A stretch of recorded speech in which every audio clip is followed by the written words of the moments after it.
I'm hitting the Ariana Grande dirt face. Hi guys, welcome back to another episode of A Literary Tasting. My name is Jessica. My name is Annie. And every week on A Literary Tasting, we have a book, we have a drink, and most importantly, we complain.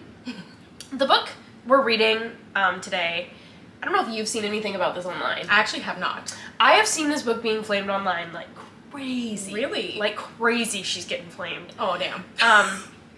It's Just Friends by Haley Pham. She's been a YouTuber for like 10 years. She's our age, so she's been a YouTuber since she was like 12. Oh, wow. Honestly, I find that pretty impressive. No, yeah. Putting videos on YouTube at 12 years old. You're putting yourself in front of the firing squad. Yeah. Seriously. Yeah. So I gotta give her props for that. So this book takes place in Seabrook, I think, California, but like a little beach town. Kind of like, kind of same vibe as like, The Summer I Turned Pretty. So if I was gonna pick a drink for this book, it would be like a strawberry lemonade because it's like young adult. Strawberry lemonade, or like maybe like the wine that you drink for the first time, like with your friends, like the Barefoot Peach Moscato or something like that. Like, yeah. Yeah. But yeah. Something like that. Something like cozy, like not cozy, but refreshing, light, A little bit fruity. Slightly juvenile, but in a fun way. Mm-hmm. Yeah, exactly. So let's just get into it. Let's. So this book is about Blair and Declan. They're both about 22. We know this because Blair just finished school at Pepperdine. And then Declan, all we really know about him at the beginning of the book is that he's maybe her ex, kind of her friend. She's known him forever, but for some reason they've had like kind of a friendship breakup. Mm-hmm. Other important characters are her mom. She said that's mom. And her great aunt Lottie. Her mom, all we know about her at this point is that she runs a convenience store in town, or like maybe several convenience stores in town, and then her great aunt Lottie owns all the convenience stores, and that this town is like really expensive to live in. Okay. And the only reason that her and her mom are able to live there are because of her great aunt Lottie. And also, it is important, her whole family is Vietnamese. Okay. She also has two friends named Faye and Roshi. She's only got two, I've been there. Faye got married straight out of college. She lives like, sounds like it's giving, she lives in the Hamptons with a big rock on her finger and does nothing all day. Got it. And then, for real. Yeah. And then Roshi, who's a law student. Okay, Roshi. Roshi, maybe? Roshi or Roshi, I don't know. And also, it's one of those fucking books that it's like, it goes back and forth between her and Declan's relationship now, and then what it was like in high school and what their relationship, so that way we can like see their relationship kind of build in real time. So just to start off with some criticisms that I've heard of it, just because, I mean, frankly, like, people were frying her online. Oh. I think the biggest criticism that I've heard about this book is that it's bad, but not... Believe it or not. But not just that it's bad, but it's published under Simon & Schuster, which some books that we've read on the podcast are Seven Husbands of Evelyn Hugo and Hannah Grace Icebreaker and all of her books. So a lot of people are confused as to why it came out so bad. I'm not saying it's bad, I'm just saying she's getting flamed online. Yeah, this is all alleged. All alleged. I'm just telling you what I heard. Yeah. And we're going to touch on that as we go through the book. But let's just get into the book. I haven't read this book, so she's just telling me the whole shebang of the story. Because, well, I'm interested to hear now since everyone's blaming her. And you know what? I have to give her props for putting out a book at a young age and, like, putting herself out there. Because I always say if I was going to write, like, a book myself, I would have to put it out under a pseudonym. Like, if people hate it that much, I would be, like... humiliated. Well, I was gonna save this for the end of the book, but since we're talking about it now, I'm gonna say this: y'all are a bunch of chop hoes. Because you know what? You can criticize the book, and that's fair. But I think a lot of people are frustrated that it's being published under such a large publishing house. I have to tell you guys something. Influencers are gonna get more opportunities than the rest of us. Yeah. That's just the way that it is. Yeah. Don't be a chop jealous hoe. You should have started uploading YouTube videos like her. At 12 years old, that's what you should have done if you wanted to be published under Simon & Schuster at 25 with a terrible book. It's not terrible. It's not terrible. But that's, I think, think my official position, Fair now that enough. I've read the book twice now, I think my official position is that, like, y'all are chop jealous hoes. Don't be a chop jealous hoe. And you know what? I get it. Like, I am also a chop jealous hoe. That's actually like if my personality is chop jealous hoe. I was gonna say, like, if I was in a movie, my character would just be chop jealous hoe. We'd probably rename this podcast Chop Jealous Hoes. You know, because, like, no, low-key, because the thing is, like, throughout the entirety of Coachella season, there has not been a bigger chop jealous hoe than me. I'm so chopped and so jealous. So, yeah. And I get that so jealous sentiment. made me more chopped. Which, like, really, that's so true. Like, being jealous will make you chopped. But I understand that feeling. You know what I mean? So I get it if you're like, this book is so bad, allegedly, but, like, don't be chopped and jealous. She's just living out a dream. And she's also, influencers are gonna get more opportunities because people care more about more people care about what she has to say than what we have to say. Yeah. She has a bigger audience than us. I mean, and that's okay. We all read it, right? Yeah. We all read it. Yeah. So. Just to flame her. Just to Pham. flame her. But anyways, the book starts off, we find out that her great aunt Lottie has stage 4 lung cancer. Page 1. Damn. We figured that out. Goddamn. She also explains that she postponed her job in New York City to come back to her small town of Seabrook to basically spend, like, her last few months with Lottie, which makes total sense. But again, like, a recurring theme about this book is that she'll tell us something and then, like, almost immediately forget that she told us, because we learn also, like, in the beginning of this book, it's a consulting job. She doesn't want a consulting job. She doesn't want to live in New York City. She wants to, in the sense that the goal is to retire her mom, not because it's, like, a dream of hers to live there, or like her friends are asking her, like, are you excited for, like, all the dive bars and, like, being a local in New York City, and, like, and she's like, girl, a job is a job. Big gaff. Which I was like, to me, I was just kind of like, okay, that's kind of a lot. I'm not even gonna lie. Yeah. That's kind of a lot for like page 2. We already got all this. Well, and also you're already kind of like, you're like setting, like, you're pissing me off. You know? What pissed you off? You have this consulting job in New York City and you're like, I want to go back to Seabrook.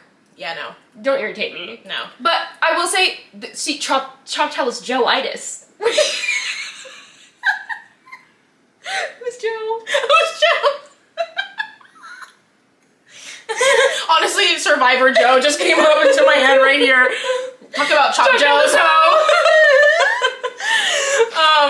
But yeah, That's Chop Jealous Hoe-itis, but Yeah. also, like, it's a lot. And it's like, okay, like, I get you want us to, like, understand how much she cares about her mom, but you've told us, so I got it. But she doesn't stop telling us? No. Okay. She gets back, and Lottie is like, I don't want you to just sit in this house and basically watch me die. Like, you should enjoy your summer, go get a job, go find your friends. By the way, no friends in her hometown, I suppose. Not one. Okay. No Wait, one. so the two other friends, her two friends live in New York? They live elsewhere. Like, one of them is a law student, and one of them... Oh, she moved to Virginia, so probably Nova. Okay. I'm following. I was thinking the Hamptons, and it's just Nova. Ugh, that sucks. Yeah, that sucks. So the first thing she does is she gets a little coffee shop, or she wants to apply to work at a coffee shop. And this is a very nitpicky criticism, but the first thing she does when she goes in there is, in my opinion, this is a little classist, because she goes in there and she's like humiliated that she has to apply for this coffee shop job, which I think is an interesting point to make if she didn't already have the high-paying consultant job. I definitely understand the job market is awful right now, and also just being 22, I understand, like, that's kind of a difficult age to be. Yeah. And I understand being 22 and being like, I just got a degree in whatever the fuck. Yeah. And now I have to go work at Starbucks. Like, what were all those 4 years for? Yeah. I'm feeling frustrated with my life situation. So many people are experiencing that right now. And that's totally natural, Yeah. and I'm not saying that that's classist, Yeah. but her going in, and she doesn't make fun of the coffee shop girl, but she immediately assumes she's a high schooler, because being a barista in a coffee shop is apparently not a career for an adult to have. That's kind of how that reads to me. Yeah. And she's, like, embarrassed that she has to get this coffee shop job, and I'm like, but she has this consulting job in New York City that she deferred to start in the fall. Okay. Which, like, that seems crazy to me, first of all. Also, can you even do that? I don't know. I don't know. I know you can give a start date, but, like... I think you can. I think if they want you bad enough, I guess. And also if you have a pretty good reason, which she does. Yeah. So I guess that makes sense. But like, to me, I was just kind of like, this adds no depth to her character, and it just kind of makes her look classist by making her embarrassed. And also, she just assumes the girl behind the counter is a high schooler. She's not. She's a grown woman. Right. She's 19, so still young, but like, that's an adult. And it's okay that she was working at a coffee shop. Yeah. That's a career. I understand that's very nitpicky, but I was... Like, you're starting off on a real bad note with me when you do that. So when she goes to apply for this coffee shop job, she goes in person. And just, by the way, she describes it as, it's actually pretty cute. There's like little birdhouses hanging from the ceiling, which is like important for later. And they're making like specialty, like, lattes behind the counter. I was like, ooh, she's really setting the scene. I'm really there. Ew. Me, when somebody brings up a latte. Yeah. I can drink the fuck out of a vanilla latte in there. Oh, I can feel it. Yeah. She painted a picture. Yeah, yes, actually. But so when she goes into this coffee shop to apply for the job, she bumps into Declan. And I wrote a note here about how on page 34 there's an example of like very weak writing that I feel like should have been edited out by the editor. So she finds out that Declan is the manager of this coffee shop, and so she literally bumps into to Declan, and she wrote in the book, "Go!" Gahooh. Go!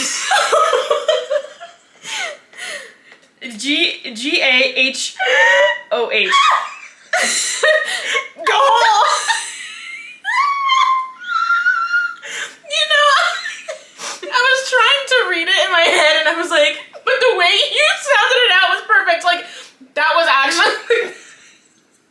Have you ever thought about going into acting? That was really good. But again, like, as ridiculous as Gahooh is, as ridiculous as that is to write it into a book, she must have had a team of editors. Yeah. Why didn't anyone say, we're removing that. We're not putting Gahooh into a book. No, and the thing is, like, okay, when you sound it out and read it with that much emphasis, it makes sense. Like, okay, in the moment, yeah, sure. But when I'm just reading you don't want to read that in a book. It doesn't look good. I'm going Gahooh. Well, yeah, and also, like you just said, you read it from the book, and it didn't make sense until I said it out loud. So, no. Someone had to tell her, hey, we're taking this out. Yeah, and there's a lot of examples like that throughout the book. Like, when she cheers at one of his football games, she spells out the word yes with, like, 5 S's. And, like, once there's a scene where she's like, and this is why I don't talk to people about anything. She flopped on a fedora for that one. But, like, again, and with, like, 7 A's. And it's like, why didn't you guys just... What? An editor should have been like, no. I'm actually not... No.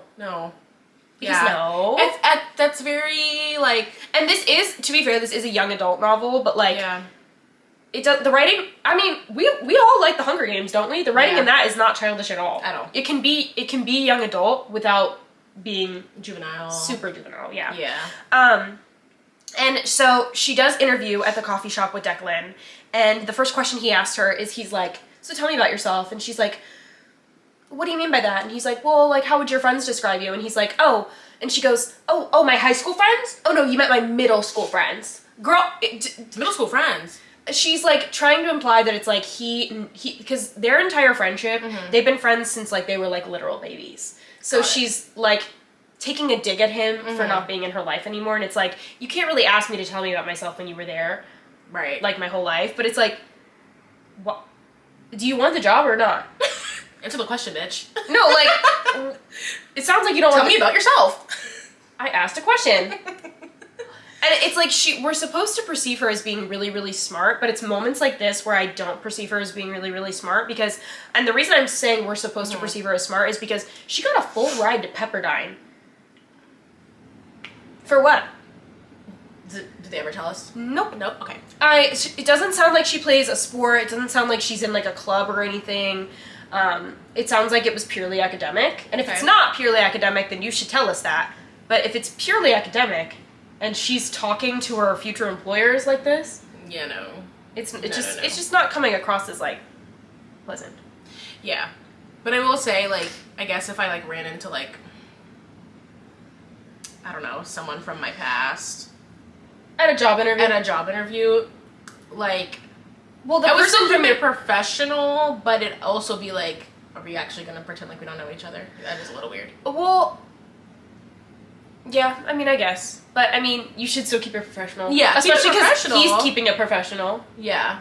You answer it by being like, well, in the past couple years since I've seen you, like, this is who I am, this is, like, what I've been doing. Well, also, like, if she's still so mad about him not being in her life, why do you want to work at his coffee shop? Yeah, girl, don't sit for the interview. Yeah. Get up and leave. There's lots of other options. Apparently you're pissed about it anyway. Yeah. So, and the whole, like, crux of this book, like, all of the conflict, all of it, centers around her being unable to discuss her feelings, which... Again, I do feel like an editor should have told her this is not going to read well, because it becomes exhausting. And it's like, I don't really... How am I supposed to care about your character's conflict when, A, it makes them seem incompetent if they can't communicate, it makes their relationship seem weak if they can't communicate and resolve an issue, and it makes your main character... It makes her difficult to like, and it makes it hard to find her as smart as you want us to think that she is, because she can't have a conversation about her feelings. That makes her a weak character, in my opinion. Yeah. And the first example of this is her friends are on the phone, and her friends are kind of shitty. So they asked her, they tell her about, like, their lives, and they're like, oh, how's your great aunt? Oh. Yeah, and that was the instance where she goes, and that's why I don't tell anyone anything. But what? Because she doesn't say it out loud, she says it, like, in her head, but, like, her answer is just like, oh, she's been better, and then they're uncomfortable by that response, because that's, I mean, first of all, it's an uncomfortable situation, and they're 22, and also, that's an uncomfortable answer. You're putting everyone in an uncomfortable situation when they're trying to ask you how you feel, and you refuse to communicate. Yeah. What are they supposed to do about that? Well, yeah, you can't blame them for that. You got your fedora on. Pause. Does she really? In my head, yeah. Okay. Got it. That'd be crazy as shit. And that's why I mean, if you're gonna say, and that's why I don't tell anyone anything, you get a fedora just... And I hate it plunks from the sky. And I hate to bring up Sky Jackson's Euphoria audition. Have you seen this? Oh, yeah, where she's like, sales rack Sally. And it was either it was the audition for Euphoria, and then also I think for the Gossip Girl reboot. I think it was the one for the Gossip Girl reboot. That makes more sense. That one was really... I'm so sorry, girl. I'm so sorry to bring that up, but that's exactly what I'm thinking of when you're, like, it's just like that, like, really forced, like, you know? I don't know if it was maybe supposed to give rom-com in that moment, but it wasn't giving rom-com. It didn't land. It didn't land. No, it didn't. Especially because it's like... This is the first instance of many. Oh my god. It's a lot. Like, I can forgive you the first time, but when we hit the next couple, like, now you pissed me off. Yeah. So he does give her the job at the coffee shop. And we get a couple... I'm going to do a couple flashbacks. So in order to strengthen their relationship, like I said, she goes back and forth between when they were friends in high school and present day. But there were two flashbacks in particular that I'm not going to talk about all the flashbacks because they didn't really strengthen the relationship. I think I'm just not a fan of friends to lovers. So the friends aspect of it, I was like, ugh, I don't care. But that's more of a personal criticism. Mm-hmm. Actually, not even a criticism. That's more of a personal preference. Yeah. I just don't really like friends to lovers. So a lot of the flashback scenes, I was just kind of like, this is boring. Yeah. But that's not her fault. But there were two flashbacks that I was like, oh my god. And the first one, there's a flashback where, so Declan is like a superstar football player, and he's trying to talk about, like, my dad, like, if I get a B in a class or if I miss practice, like, he gets, like, really angry with me, and she scoffs and is like, well, at least you have a dad. So, wait, and you're shocked that he ended up not staying in your life long term when you make comments like that? That's what I'm saying, like, then there's another flashback where it's prom, and her pick-me-ass, oh my god, it pissed me off so bad. I hate a not like other girls moment. Yeah. And this was like, she asked him to prom because so many other girls are falling over themselves. I'm not saying that, that's what she said. Falling over themselves to ask Declan to prom. And she's like, well, I didn't want to be like the other girls and fall all over you. But then she still asked him to prom? They go as a ploy. Like, so for whose benefit? The other girls are falling all over themselves, duh. So, to push them away from him? Mm-hmm. Oh, so he's just fending off hoes? That's like, he's that much of a star? I suppose. Goodbye. To me, I don't really care that he's fending off hoes, but to me, I'm like... Calling teenagers hoes, sorry. Fending off those bitches. But those were two notable ones to me, and I was just kind of like, ugh. Where she's being really pick-me, and... It's pick-me ass. Yeah. It's really crazy. I feel like it's a hard line to walk by wanting your male main character to be wanted, but only to want to have eyes for her. Because, like, I think this can be done well. Yeah. But unfortunately, sometimes it does read as pick-me-ass. Yeah, it can really... You have to toe the line. It's hard. It's a hard line to tell. I feel like you have to have a really strong writing background to nail that kind of and strong chemistry between your two characters, which I do feel like it's also hard to do chemistry in Friends to Lovers, in my personal opinion. And that's what I'm saying. I feel like you have to be a really strong writer and have a lot of experience to like write that well. And unfortunately, this is your first book out the gate, so like, you know, not reading the way you want it to. Yeah. I mean, to have your character tell him like, well, at least you have a dad. What? I know, I was like, how does this strengthen their relationship? No. Because again, like I was saying earlier, it makes her communication skills look really weak, which makes their relationship seem really weak to me. Because to me, it's like, you guys can't have a productive conversation without you interjecting about yourself.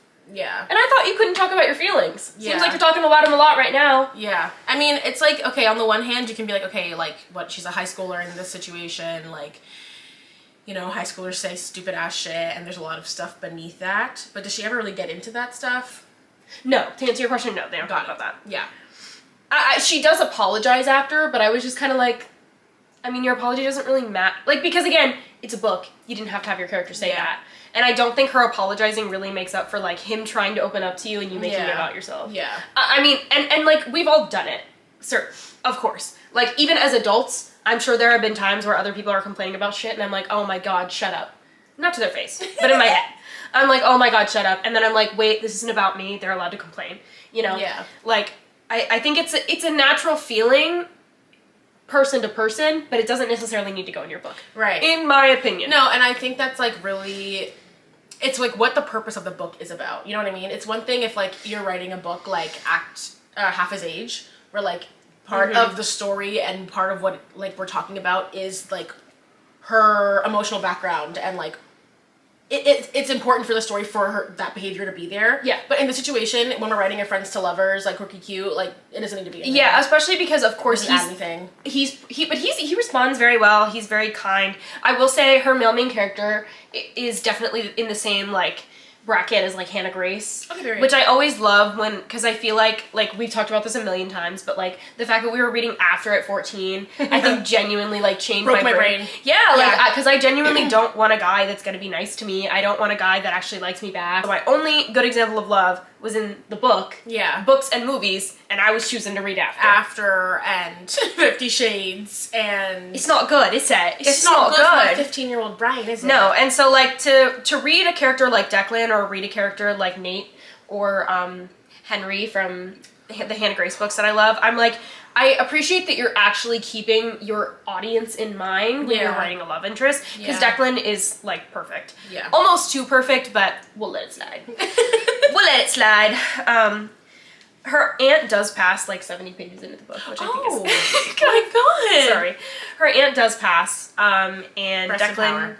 Yeah, sorry girl. And Declan does show up to the funeral. But during the funeral scene, I think she actually does have some pretty interesting commentary on grief, because her aunt's friends are there and they're telling like a story of like when Lottie was young and like was, you know, a little crazy, you know, and she's like, these people don't fucking know my aunt. She would never do something like that. Like, she's like angry and like very unreasonable, which in my opinion, I think is...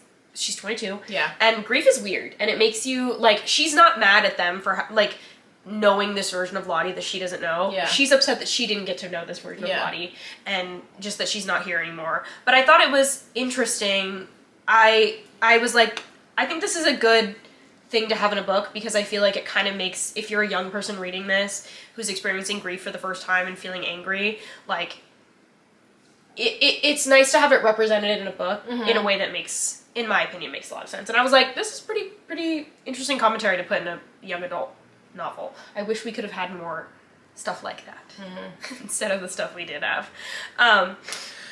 13 Reasons Why. Yeah. I'm looking at you. And Declan shows up and he is just trying to console her, but again, she tells us for the 5,000th time that she can't communicate her feelings. So when Declan shows up, she like tries to make a joke and she goes, "I'm aware of my eagerness to revert to humor to avoid the reality of today, but I smile a mischievous smile anyway." Okay, we know that she feels uncomfortable feeling feelings. Yeah. You've told us. We know. I heard you the first time. Yeah. You don't have to tell me again. And also, you can just cut, first of all, this is a very lengthy sentence, very wordy going on here. Cut the first half of the sentence and just say, "I smile a mischievous smile." Everybody's going to understand that she's trying to change the subject away from her great aunt. She's trying to deflect. Everybody, trust your readers. I was about to say, trust your readers that if you've told them something about your character, trust that they'll remember it. Yeah. And you can remind us in subtler ways. Yeah. But like, reminding us every time you try to remind us in a subtle way is just kind of like, it makes me not like her. Yeah. Because it's like, it also makes it seem like she's doing it on purpose. Yeah. As opposed to just trying to deflect. Because I feel like a lot of times when you're feeling a negative emotion and you try to deflect, it's not because in your brain you're going through, "I want to stop feeling this feeling." Yeah. You're thinking, "I'm anxious. What can I do to stop feeling anxious?" It's the first thing you think of is not, "Oh, I need to deflect this," you know? Yeah. Like, you're doing it unconsciously. Yeah. And like you said, it's like, one, you're kind of telling your readers, like, I think you're kind of stupid. Yeah. You're not going to remember that I said this. I think it also just, like, shows a little bit of, like, maybe insecurity as a writer, or just, like, being, like, a novice writer and, like, feeling like you have to over-explain things. Yeah. Trust yourself. Yeah. Trust that you've written a strong character and that you've written a strong story up until this point, and trust your readers that they can understand what you're saying. Yeah, exactly. I understand it's young adult, but I mean, if it feels like overwhelming to me to hear it over and over again, I feel like you're probably doing it too much. But again, I do think an editor probably should have told her that and said, "Hey, do you see how this sentence is really wordy? If we just cut it, it's not going to change the meaning of the story. It's not going to change the meaning of the sentence. Your audience will get it." After the funeral, they kind of start to strengthen their relationship again. She's like, they're making coffees during the day, and then she's getting overtime hours by helping him renovate the coffee shop. Okay. What the hell, sure. What the hell? Sure. She moonlights as a handy woman. Yeah, that's what I was thinking too. I was like, I thought her degree is in consulting. Wait a minute. That's probably not what her degree's in. Does anybody know what a consultant is? I think it can be like a number of things. I think you can go into consulting, but like in a number of different like fields? Yeah, a number of different fields. Well, whatever her degree's in, I don't know what qualifies her to be like breaking down drywall. I don't know. But I liked the scene of her working in the coffee shop. I was like, it's giving cozy vibes. And like he makes, like on her first day of training, he makes her like a little latte with marshmallow in it. And she was like, "Oh my God, this was the latte that I used to make myself every single day in high school," which I thought was pretty cute. And also, I think the renovation aspect of it is apparently, I've never heard of Haley up until this point, but I did like a brief like look through her channel. It seems like she's really into like home renovation and stuff. So I understand, like, she's staying true to herself. It is a little bit of a what the hell sure moment, but she's staying true to herself, and I gotta respect that as well. She said, "I'm gonna put my interest in here." And, and it all does tie together at the end, so we'll let it slide. Okay. We'll let it slide. But it is a little bit what the hell sure. But their relationship starts to strengthen, and when she's working at the coffee shop, and he's like, "So are you moving back to New York to be an author?" One day they're doing a home renovation. An author? That was like her dream in high school. Okay. But then she decided to do the consulting job to retire her mom. Got it. Okay, right. Because consulting is not her passion. She made very clear. Yep. And he's like, "So you're not going to be an author?" And she's like, "No." Of course not. Why would I do that? And I don't know. She's getting very defensive and very frustrated with him, but I'm like, honestly, that's a stupid question. Yeah. I'm going to New York to work as an author? Like, with what book? No. With what book? Like, I have a book on retainer. No. It was kind of a stupid question. Yeah. I understood her frustration. I was like, that's a stupid question, but whatever. And but she's getting very defensive, and he's like, well, I just don't, I'm surprised somebody so enraptured by words, that's a direct quote, didn't take the risk of becoming an author. Enraptured by words? Enraptured by words. That's another thing about this book, another criticism so that clunky. that I do think is a valid criticism. This book went viral online, I think the first time that I saw it was that on page like 2, there's a line where she yields to a conglomerate of pedestrians. Okay, so we need to put down thesaurus.com. Well, the thing is it's like, that's not even... Like, Does it make sense? No, it doesn't make sense. It's like, Right. it's not technically wrong, it's just not right. Okay, you've watched Friends, have you? No. There's just one episode, like, in like season 9, where Chandler and Monica are going to adopt a child, and they need him to write a letter of like, I really think these people are awesome, like, this is why I think they should be able to adopt a child. And he writes something, but then he's like, I sound kind of stupid, but Yeah. if I go to thesaurus.com and change every single word, Yeah. then, it'll make me sound better.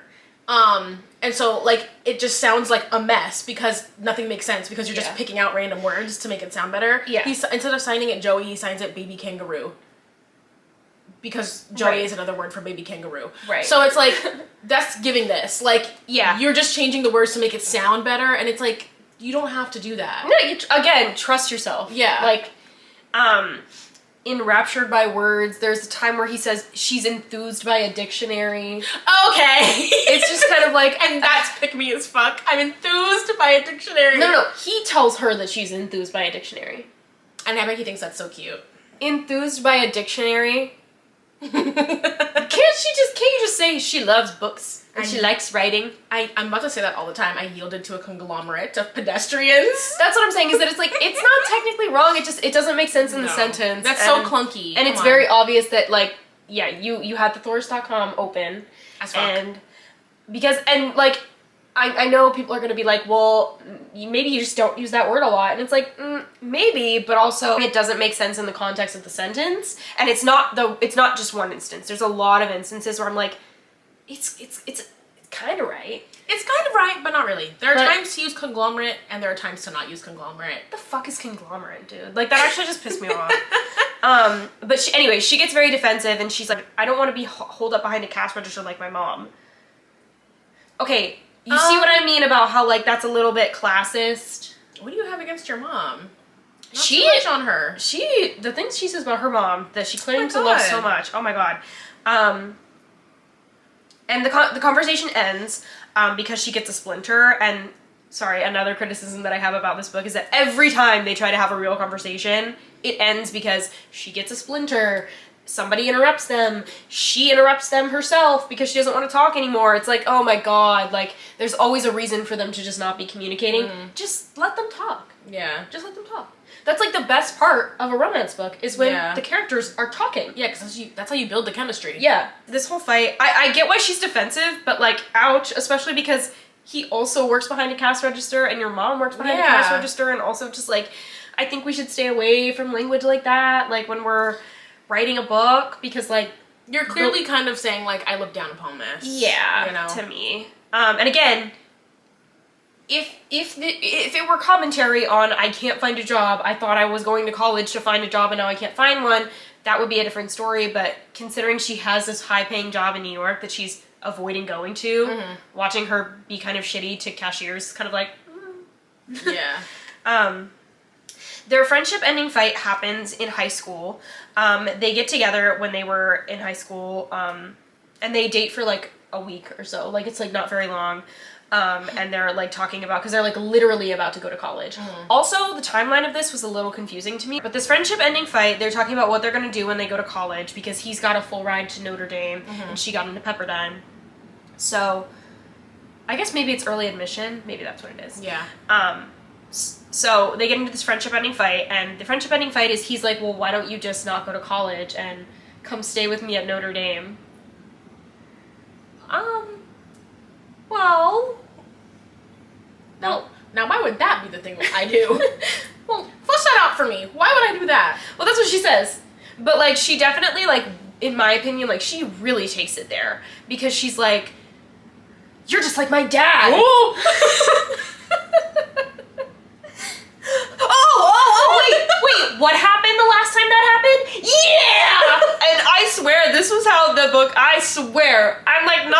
frustrating. This is how this fight goes down. She doesn't let him get a word in edgewise, and he's wrong. He should not have said that, because why would I not go to college, and why would I go, where am I going to sleep?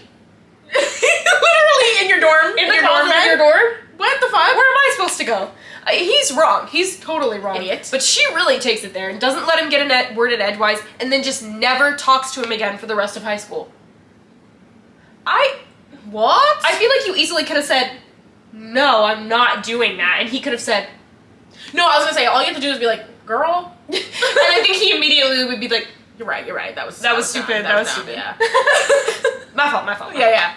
It was simply that easy. Yeah, but that's their friendship ending fight. Oh my God. And this is the thing that she feels like he feels like he has to work to earn her forgiveness because of this.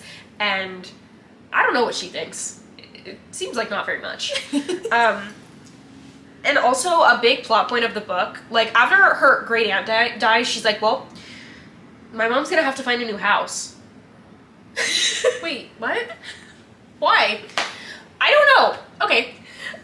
Because obviously her mom has been living in that house for like all of her life, like most of her life. Yeah. So that's at least 22 years. And she just, I guess, assumed that since the house was in Lottie's name that I don't know. Okay. Because the entire time she kept saying to herself, like, she's like, well, we're gonna have to find my mom a new house and blah, blah, blah. She's like going through that in her head. But obviously her mom's like, no, she left me the house. This is my house. And also she left you a house. I don't know. Okay, Lottie. Yeah, that's, she left her a cottage. Big year for cottages. You're done. Big year for cottages. Big year for cottages. Good PR year. Yeah, so I really don't know, but I think this does, again, emphasize, like, how weak your character is. I'm sorry, but, like, if your character can't ask your mom, so where are you going to live? But, like, is working it up in her mind that her mom's gonna be homeless, but, like, if you're that worried about your mom being homeless and you don't want to talk to her about this, that's bizarre. Like, I don't know why she assumed. I don't know. I really don't know. And then she also assumes her mom is broke as fuck, and she's not. So I don't know. It seems that this young lady doesn't make no is sense. Creating a lot of beliefs within her without fact checking or talking to people about them, and then being shocked when she says them out loud. And people are like, "What the fuck are you talking about?" Yeah, I was so confused. The concept of like letting somebody live with you for like the better part of 2 decades, and then saying, well, I died, so you have to move out.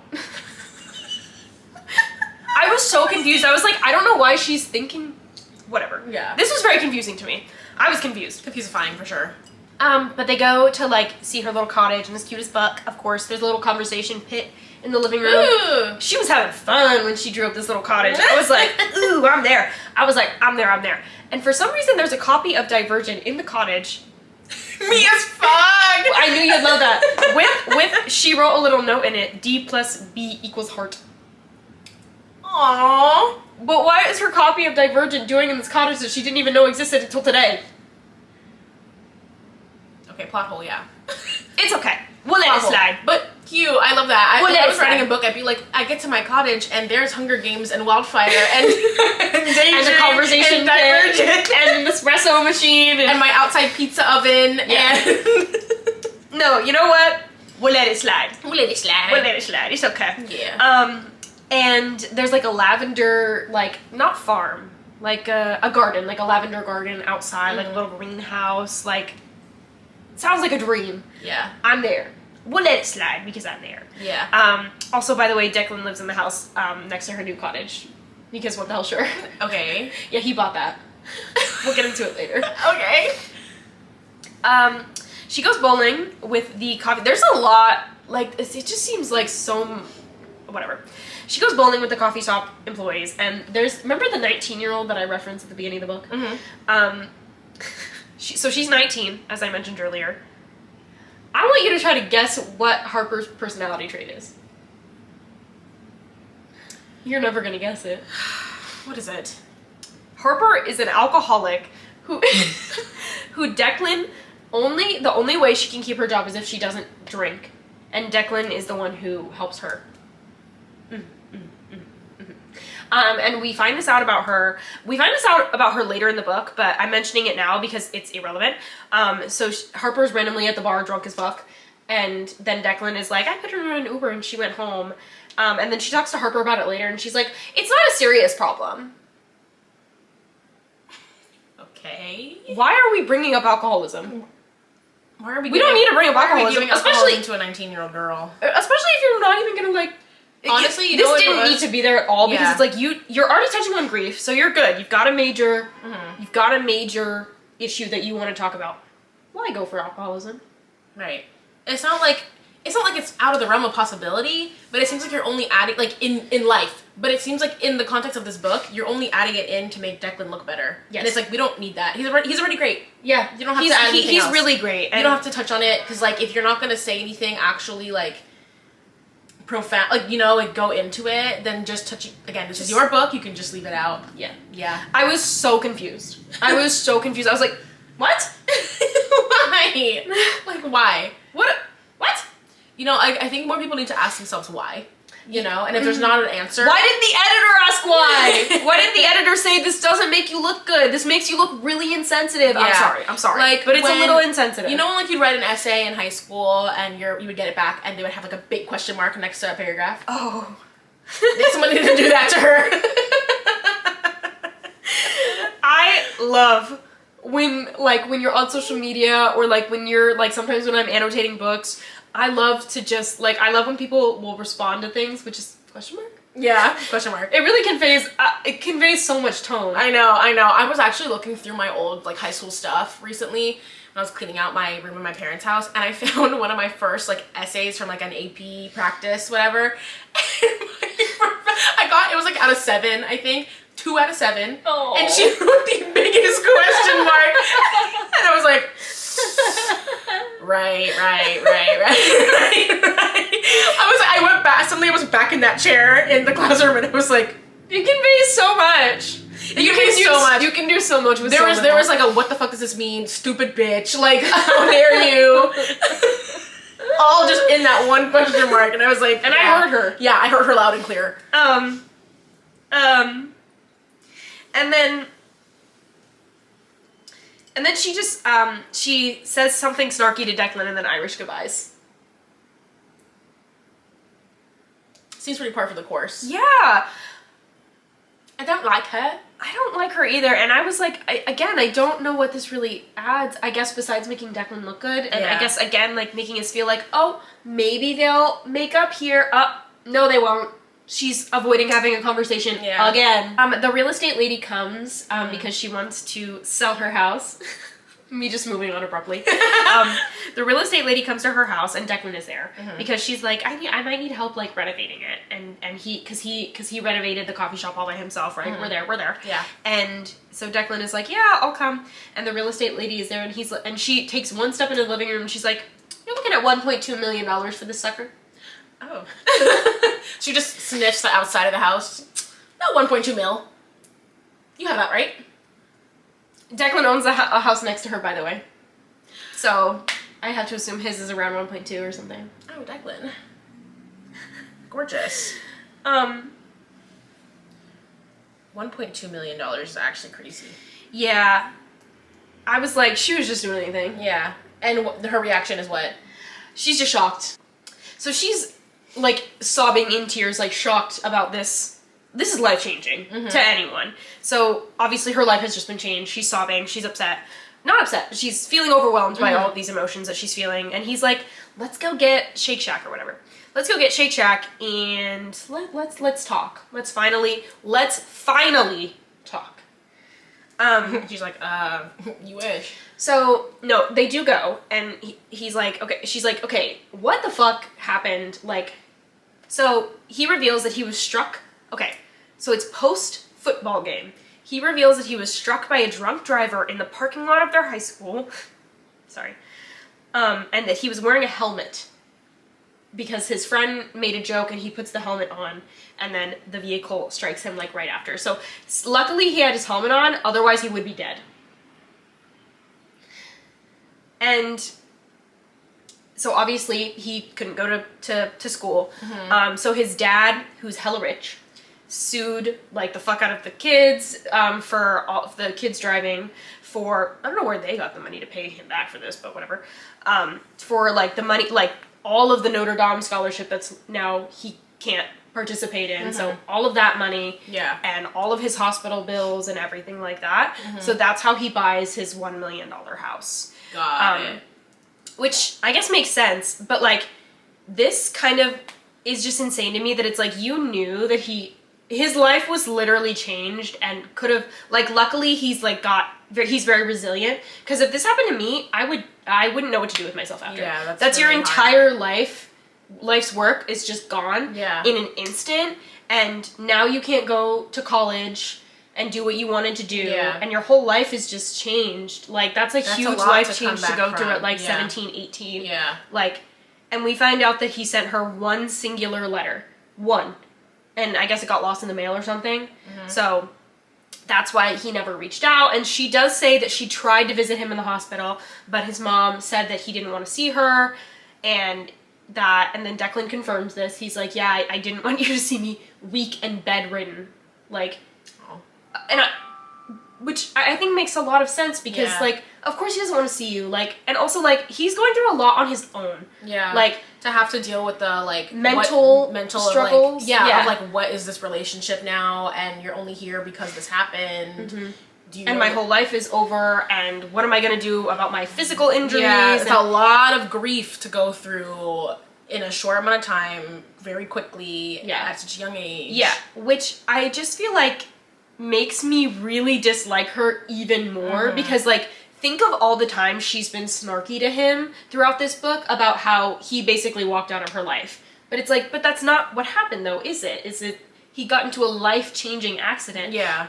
Frankly, even if he did walk out of her life, I feel like seeing him 4 years later, I would be like, I understand why you did that, because also, he has no friends either, by the way. So it's like, clearly his whole life was changed, and now he doesn't know what to do. Like, it made me really, really dislike her to find out this information, because it happened on school property to, like, the biggest football star in your school. You knew. Everyone knew. Like, I don't know how we're supposed to like her after this. Because I was like, she's been so mean to him throughout this whole book about how he should apologize for the one comment that he made one time. Mind you, like, it was a bad comment. A dumbass comment. It was a dumb comment. Like, I wouldn't even classify as that. Like, it was like an idiot comment. Thoughtless comment. Thoughtless. Like, because if she had just said, explain that more, he would have said, I can't. You're right. Yeah. Like, I feel like that issue was so easily resolved, but like, not being there for your best friend of like 10 years after he got into a life-altering car accident, and then like, it's one thing to not be there, but then 4 years later doubling down on why you weren't there. I think one outweighs the other. It's kind of selfish. Very selfish thinking. That's interesting. That's interesting. That's really interesting. You should be getting on your hands and knees and begging for his forgive. You know what I mean? Yeah, I really don't know. So their relationship continues to be strengthened, though, because I guess they've talked about it now. And he basically comes over to her house. Again, like I said, her whole YouTube channel used to be like home renovation stuff. So they're doing home renovation stuff together. It's pretty cute. I thought it was cute that she was like really staying true to herself and her interests. And it was, I think, and also kind of a unique way to get them to bond. But while they're talking, a note here that I made was that, like, another example of her, like, not trusting her readers to understand things is while he's telling her about, like, all of these struggles that he's been going through, and, like, how his dad was still, like, unhelpful after his accident, she says, Randall sounds like a piece of work. I wanted to say more, but I was aware that it was still his father, and a son would always care about his father's approval, no matter how broken the relationship. Okay.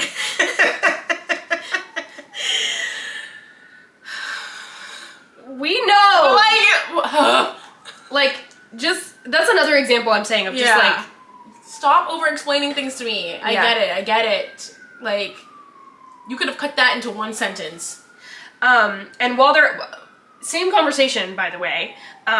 they also find out that they've kind of just been miscommunicating the whole time, because he's like, I've been trying to fight for your forgiveness, and she's like, you've been forgiven this whole time. Very self-centered way of thinking, and that's, I don't know. I don't know what you're trying to say about your character when you make her this way. Yeah, but while they continue, there's this little section of book here is just kind of them like having conversations and strengthening their bond. And there is one interesting comment about grief that she talks about. She's like, it's really difficult because like he's talking about when he was having his injury, it was like people like were almost scared to ask him about it because they were like, it's rude to bring it up, and they assume that somebody else will bring it up, and then you kind of you end up with, well, nobody's asked me how I'm doing. And she says that's exactly how I'm feeling about my great aunt, because her friends are literally useless and don't ask her any questions. And like every time we get an interaction of the friends, it's always like, my life sucks. The two friends that, and how's your great aunt, by the way? Oh, dead. Oh. Oh, dead. It's crazy.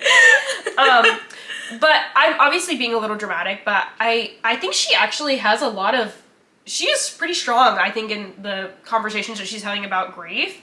And like, a lot of her other writing in the book really pales in comparison to these conversations that she's having about grief, because this actually does make me feel like they have a strong bond. But then she'll cut back to them like arguing in the coffee shop, and it's like, well, I don't really... You just undid all the work you did. Oh, and also she was like, the only reason I'm going to New York is because I don't want to be in Seabrook, because I just couldn't bear the thought of being around you. So it's just fuck your mom and Lottie, huh? Yeah. Yeah, it is. She don't give a fuck. Obviously. She's like, duh, the hell? But after she finds out that her house is worth $1.2 million and her mom doesn't actually need to be retired, she's like, yeah, fuck that. Fuck that consulting job in New York. I'm staying in Seabrook. I'm gonna work on my novel. And her and Declan decide to get together around this time as well. But we're getting to the third act. Okay. You guess what's gonna happen? They're gonna break up? She goes to charity gala with Declan, because remember, his parents are rich as fuck. Yeah. But the mom comes over and he's basically like, you know, I lost my mom when I was about your age, and I dated a lot of guys that I would have never dated if I wasn't grieving. And I just think I just wish I would have kept in mind about who I was hurting while I was dating people that I shouldn't have. You better get the fuck away from my son. I was like, oh. So shit. I do feel like this is an example of she can write. Yeah. She can. She's capable. Yeah. Because this had me gagged. Yeah. I was like, this is not how I thought their third act breakup was gonna go. I figured she was just gonna say something snarky and break up. Yeah. Okay.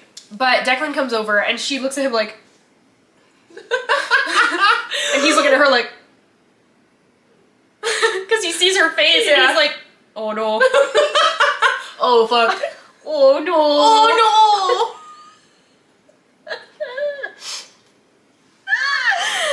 And he begs her not to run away. He's like, no, don't do it.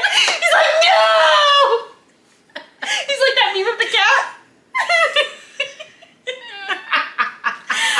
Oh god. And so she calls her mom to pick her up, and she's just like, yeah, I can't be with you, sorry. Bye. He begs her not to do it. He begs her. Oh, He's sad. literally begging her not to do exactly what she did. Oh. And then she gets home and she texts her friends and she's like, guys, like, I'm going through a crisis. Can you guys please come here? And they're like, you're asking a lot, but... Fuck. The actual quote from the book is it asking too much of you guys to come to Seabrook tomorrow? Which, I don't really know the logistics of that. But then she goes, well, it's a lot to ask, but you never ask for anything. Just yes or no. Just say yes or no, because now I'm never gonna ask for anything ever again. A simple yes or no would have sufficed. Like, her friends suck. This girl needs better friends. Yeah, yeah. But her friends come over and they're like, girl, like, that woman was taking advantage of your grief and manipulating you. Like, Declan's a grown man. He owns his own house. He owns the coffee shop. Like, he doesn't need mommy doing his bidding for him. Yeah. Like, he clearly has it together. And so do you. Yeah. Like, you're now also a homeowner with a consulting job in New York City. Like, you're not the 16-year-old child that needs to be told what to do. Like, you know what you're feeling. You know what to do. Make your own decision. Yeah. Yeah. And she's like, yeah. Yeah. So at midnight, she puts on a nice dress, and they give her a makeover, and she goes and knocks on Declan's door at 11:38 p.m. So, makeover, 11:38 specifically? Okay. p.m. And he doesn't answer the door, and she's like, the bitter sting of rejection just... Please! Girl, what if he's not home? Girl, he's sleeping! Like, what if he's at his coffee shop that he owns? Relax. And she's like, well... The bitter sting of rejection. Like, fuck, okay. Girl, he's just sleeping. Yeah, I'm just sleeping. It's watching 11:38 p.m. And I bet she knocked like this on his door. So timidly, because she was afraid. Yeah. She was like... The bitter sting of rejection. Also, by the way, she reminds us that she's skinny when she's getting her makeover. She says her bangs frame her petite face.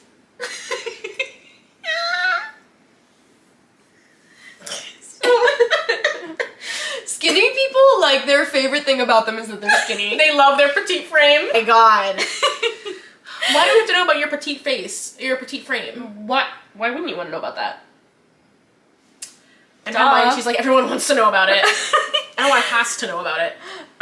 He finds the letter and puts it in her mailbox. Letter? She wrote him a letter? No, the letter, remember when I said he sent her one singular letter? Right, okay, yeah. That got lost in the mail or something? Yes.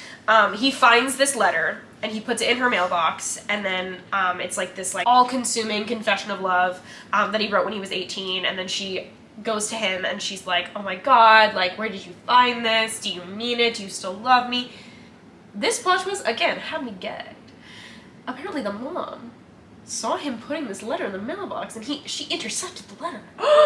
Because she didn't fuck with Blair even back then. Ooh! Girl, if I heard that, I'd be like, listen, I love you, but your mom doesn't fuck with me. Yeah. And I'm not marrying somebody that doesn't fuck. Like, I'm not doing that for the rest of my life. That's I'm not really doing scary that. situation. I already don't rock with my mom. I really don't want to not rock with somebody else's. That's a really scary situation to be in. I'm not doing that.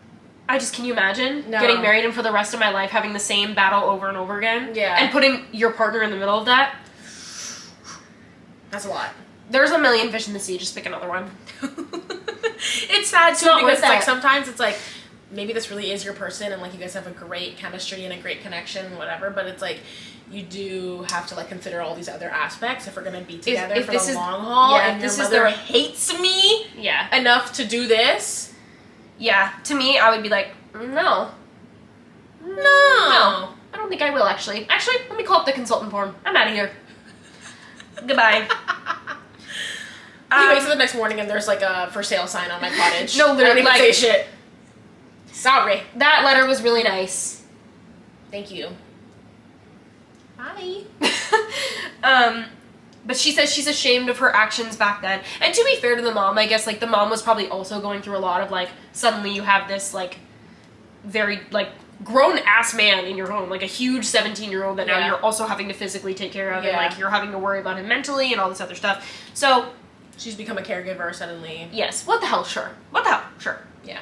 We're being cynical by saying that we would just leave. Yeah. But that's what I would do. He makes her a little bird house because he has those little birds on top of...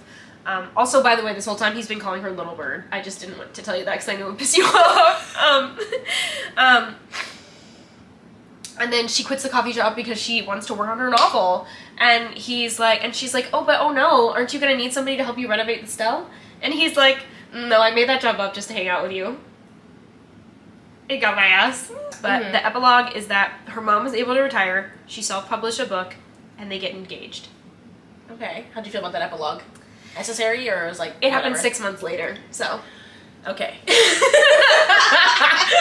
So, overall, I obviously had a lot of critiques, but I think a lot of this could have been resolved by, like, a better editor, like, telling her, like, no.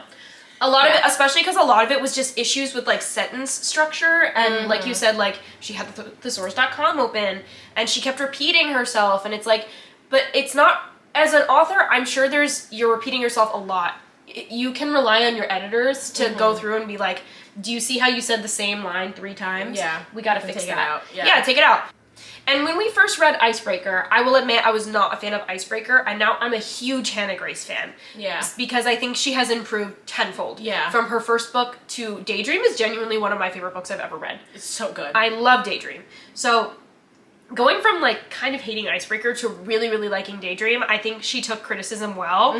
Maybe she changed up her team. Maybe she just got better. Yeah. Maybe some of both.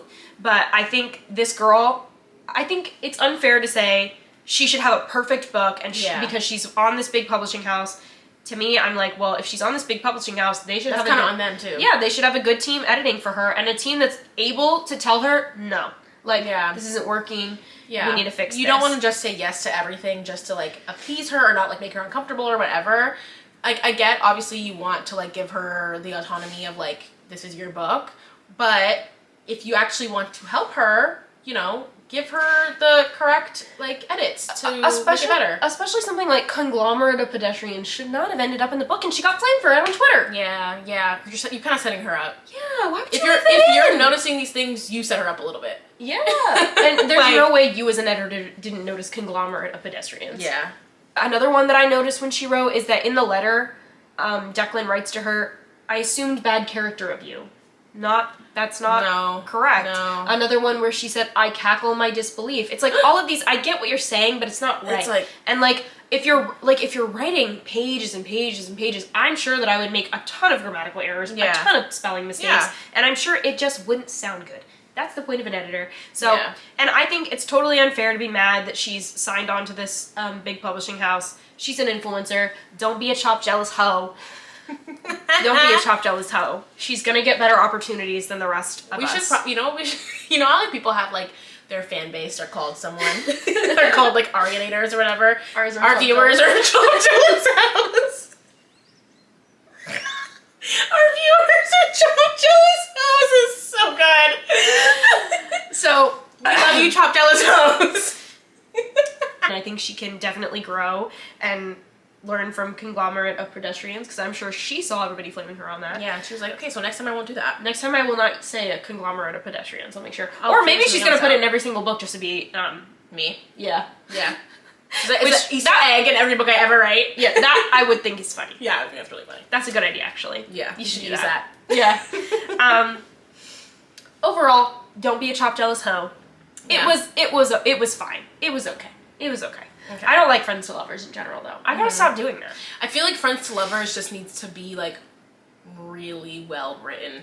Yeah, because it's hard to, like, how do we take them from Friends to Lovers? It's hard to make that chemistry happen. Yeah. Versus Enemies to Lovers, it feels like there's that chemistry automatically. There's already, like, a passion. Yeah. And it's a different kind of passion. It's just, like, turning it into something else. Yeah. Which makes it so much fun. Which is easier. And I think easier. Maybe not easier. Let me not say easier, but it makes it more fun. You're right. Yeah.